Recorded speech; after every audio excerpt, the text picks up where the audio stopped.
नमस्कार प्यारे साथियों, देखिए इस वीडियो में हम एक ऐसी खबर देखने वाले हैं जिसको देखने के बाद, जिसको सुनने के बाद जो भी मेहनत करने वाला विद्यार्थी हैं, जो भी लगातार रूप से कंपटीशन एग्जाम की तैयारी कर रहे हैं, उन सभी के होश उड़ जाने वाले हैं।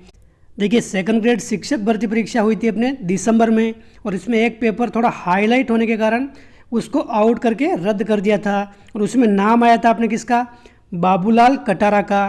तो देखिए इससे संबंधित आज एक न्यूज़ निकल के आ रही है कि परीक्षा से 60 दिन पहले ही पेपर आउट कर दिया था। यानी कि परीक्षा हुई थी अपने दिसंबर में, तो अक्टूबर में ही इस पेपर को लीक कर दिया गया था। तो देखिए क्या है पूरी खबर, हम विस्तार से देखते हैं। तो देखिए ये है अपने बाबूलाल कटारा, आरपीएससी का सदस्य, लाखों बेरोजगारों के सपनों को चूर चूर करने वाला ये बाबूलाल कटारा यही है। तो देखिए इससे संबंध में आज ये न्यूज़ आई है अपने ये।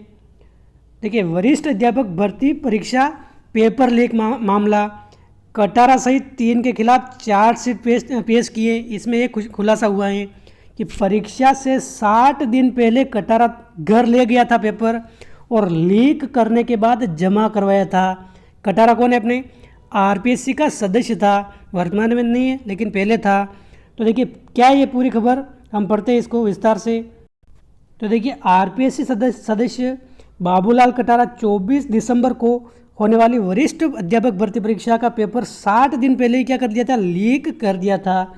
कटारा के पास क्या थी, अपने विशेषज्ञों से पेपर सेट करवाने की जिम्मेदारी थी, कि सभी विषय विशेषज्ञों से पेपर सेट कराने की जिम्मेदारी अपने बाबूलाल कटारा की थी।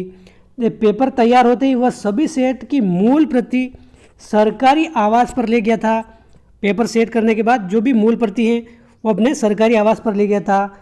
वहाँ भांजे विजय से सभी सवाल दूसरे कागज़ पर लिखवा लिए। उसके बाद उसने प्रिंटिंग के लिए पेपर कार्यालय में जमा करा दिया। विजय के लिखे पर्चों की फ़ोटो शेर सिंह ने मोबाइल में ली, और इसके बाद क्या किया, पर्चा कई आरोपियों तक पहुंचा दिया। यानी कि पेपर सेट कराने की जिम्मेदारी अपने बाबूलाल कटारा की थी। जैसे ही पेपर सेट हुआ, विशेषज्ञों द्वारा पेपर एक तरह से तैयार करके इसको दिया, तो ये मूल पेपर की जो प्रति थी अपने घर ले गया, और उसको जो इसका भांजा था अपने भांजा विजय, इसके द्वारा क्या किया, रजिस्टर में उन पेपर को उतार लिया, एक तरह से लीक कर दिया, और उसके बाद अपने शेर सिंह मीणा इसको बेच दिया था। तो देखिए किस तरह से पेपर लीक हुआ, इसमें ये पूरा बताया गया है। सबसे पहले तो आरपीएससी जो सदस्य था घर पे ले गया पेपर की मूल प्रति को। उसके बाद उसके भांजे विजय डामोर ने उन सवालों को अपने रजिस्टर में उतार लिया। फिर उसके बाद एक दलाल से संपर्क किया, शेर सिंह मीणा ने उस रजिस्टर में जो प्रश्न लिखे गए थे उन सभी की फ़ोटो अपने मोबाइल में खींची। उसके बाद मोबाइल में जो फ़ोटो खींची उसमें जो प्रश्न थे उन सभी को टाइप किया। उसके बाद रजिस्टर जो था अपने, जिस रजिस्टर में सवाल लिखे गए थे, सबूत मिटाने के लिए उस रजिस्टर को ही जला दिया। तो देखिए इस तरह से ये पूरी एक तरह से घटनाक्रम घटा है। तो देखिए सबसे बड़ा सवाल ये है कि अगर 2 महीने पहले ही इनके पास पेपर आ गया, तो ऐसा तो हो नहीं सकता कि केवल इन्होंने एक ही पेपर लीक किया होगा। सेकंड ग्रेड के कई सारे एग्ज़ाम हुए हैं, अलग अलग सब्जेक्ट के अलग अलग एग्ज़ाम हुए हैं, और जीके के भी एग्ज़ाम अलग अलग हुए हैं। पार्ट 1 जो पेपर फर्स्ट था उसके भी एग्ज़ाम अलग अलग हुए हैं। तो देखिए 2 महीने पहले ही इनके पास पेपर आ रहा है, तो इन्होंने हो सकता है सारे के सारे पेपर ही लीक किए होंगे, और 2 महीने में तो पता नहीं कितनों के पास ये पेपर पहुंच चुका होगा। और देखिए सेकंड ग्रेड ही क्यों, ऐसा ही भर्ती ले लो, चाहे आरपीएससी के द्वारा कराई जाने वाली हर भर्ती ले लो, सभी की जिम्मेदारी इस बाबूलाल कटारा के पास ही थी। तो ऐसा तो नहीं है कि एक ही पेपर ये लीक करके बैठ जाएगा, क्योंकि देखिए किसी चोर को ही तिजोरी की, खजाने की एक तरह से रक्षा करने की जिम्मेदारी दे दी जाए, तो ऐसा तो नहीं है कि वो चोर सिर्फ थोड़ा सा ही माल उठाएगा, एक जगह से ही चोरी करेगा। हर भर्ती परीक्षा एक तरह से संदेह के घेरे में जाती है, क्योंकि जिस तरह से 2 महीने पहले ही ये एग्ज़ाम का पेपर आउट कर रहे हैं, इस तरह से तो हर एक अभ्यर्थी के मन में यही आशंका होती है कि मैं इतना पढ़ रहा हूँ, मेरा सिलेक्शन होगा नहीं होगा, मेरा भविष्य क्या है। एक तरह से मर्डर से भी बड़ा गुनाह है, क्योंकि मर्डर तो क्या होता है, एक आदमी का होता है, लेकिन इसमें क्या है, पूरा परिवार की आशाएं एक अभ्यर्थी से जुड़ी हुई रहती हैं कि मेरा बेटा तैयारी कर रहा है, अच्छी नौकरी लगेगी, एक अच्छा घर चलेगा, अच्छी परवरिश होगी बच्चों की। तो देखिए सभी के सपने चूर चूर हुए हैं।